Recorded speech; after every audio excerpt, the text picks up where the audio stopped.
right up to a place we all worked at called Grandma B's, and he took the guys right off the floor. The Road Warriors, Rick Rude and Barry Darcel. Who were the first ones that he had his eye on? Road Warriors. The Road Warriors. Yeah. So you remember he Charlie took you to the Norris, side. You were probably bartending that night, and Animal and Hawk were working, and he went up to him. I don't think either one of them were working there at the time. They're hanging out, though, And anyway, I don't know where I got together, where we're working at. We had some gyms in just terrible places.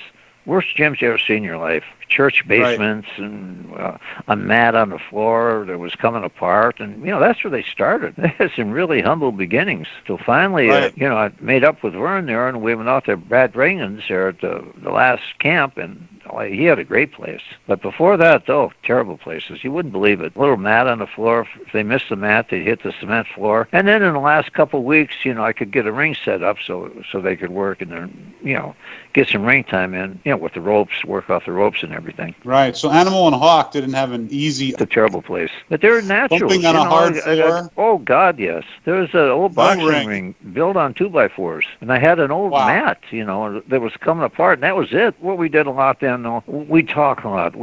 Because I remember when I first started working out with Gotch and Malenko at the YMCA, one day I showed up to work out. They said, no, we're not going to work out. We're just going to talk. God, I thought, geez, what am I going to learn? And we talked for a couple hours. I learned so much just listening to them. And that's the trouble. A lot of places, they don't talk. Every once in a while, I get, not too often, a guy in a camp who didn't do well. He didn't get along with the guys. There's no sense in even going into business. If the boys don't like you, if you're not going to hang out with them, you're not going to make it unless you're super great, and none of them obviously were. Right. Animal and Hawk. Do you remember after, so you have them both trained. They both trained at the same time, Eddie? Yeah, they did. With Rick Rude and Barry Darcel also. Oh, in the same class? Oh, yeah. Did these guys start wrestling right away in Minneapolis, or did they get sent elsewhere? No, they went. They booked themselves, and they quit the business.